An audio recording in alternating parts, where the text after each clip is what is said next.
দীর্ঘ সময় চুপ করে থাকার বিষয়টা তোমার উপর অবধারিত করে নাও, কারণ এই কাজের মধ্য দিয়ে শয়তান বিতাড়িত হয়ে যায়।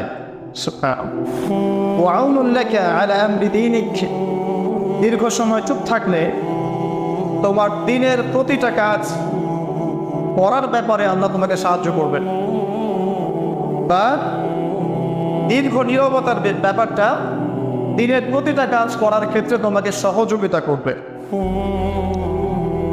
আমি বললাম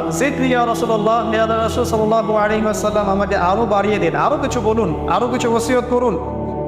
তিনি বললেন